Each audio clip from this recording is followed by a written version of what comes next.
Hi, I am Ronald Gordon, and this is a promo for the podcast I will be doing with my boyhood friend Angelo, the Doctor and The GoodFella. We have known each other since 1957 when we met in school and later playing baseball together. We became inseparable friends throughout high school. After graduation from high school, we basically took separate routes. I went to college to follow my dream of becoming a doctor and researcher, and Angelo went to work in the fast food industry and then into his own deli businesses. To pursue my dream, I got a BS, an MS, a PhD, and an MD, and finally graduated in 1976. During that time, I also worked as a respiratory therapist. During those years, Angelo and I remained good friends and frequently saw each other with our girlfriends and then wives. We played softball together until I broke my leg. In 1978, I was recruited to work at Mount Sinai Hospital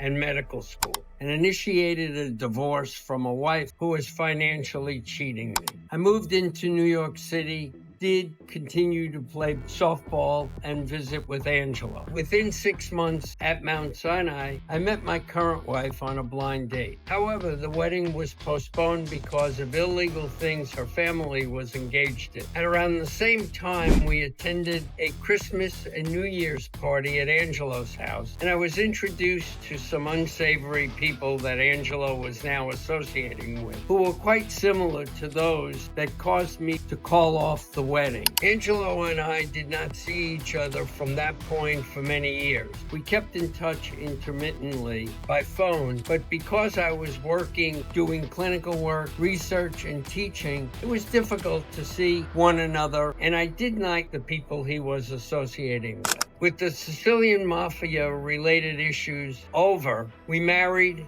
and started a family. We were told that all the illegal money laundering was over until one day, when my first child was 3 months old, I arrived home to find her sitting on $1.8 million in cash. This went on for approximately 2 years or so before everyone involved got arrested. Luckily, I was reporting all the events to the FBI, which will be the subject of future podcasts. And my family and my wife's family was okay as a result. Things were quiet until one of the mobsters who beat the Pizza Connection charges came to my house in 1989 and threatened me to do some illegal things. Fearing retribution, I went along with all he asked, but again contacted the FBI. However, in 1992, I was set up and targeted by U.S. Customs on these events and ultimately detained and brought to the U.S. Attorney's Office. I was again threatened there. If I didn't cooperate, I would spend a lot of time in prison.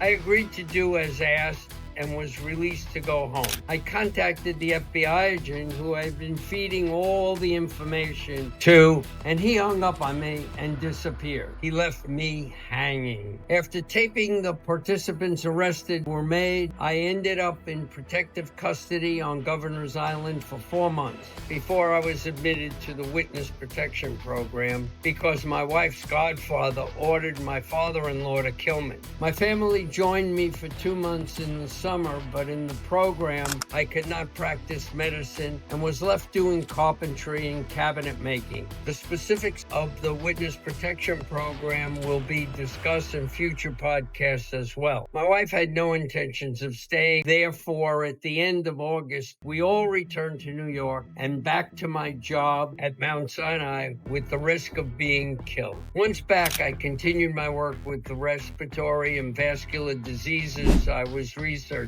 and became an expert with asbestos diseases, which ultimately resulted in 2022 in a book telling the story of a woman that had used talcum powder all her life and developed ovarian cancer and mesothelioma.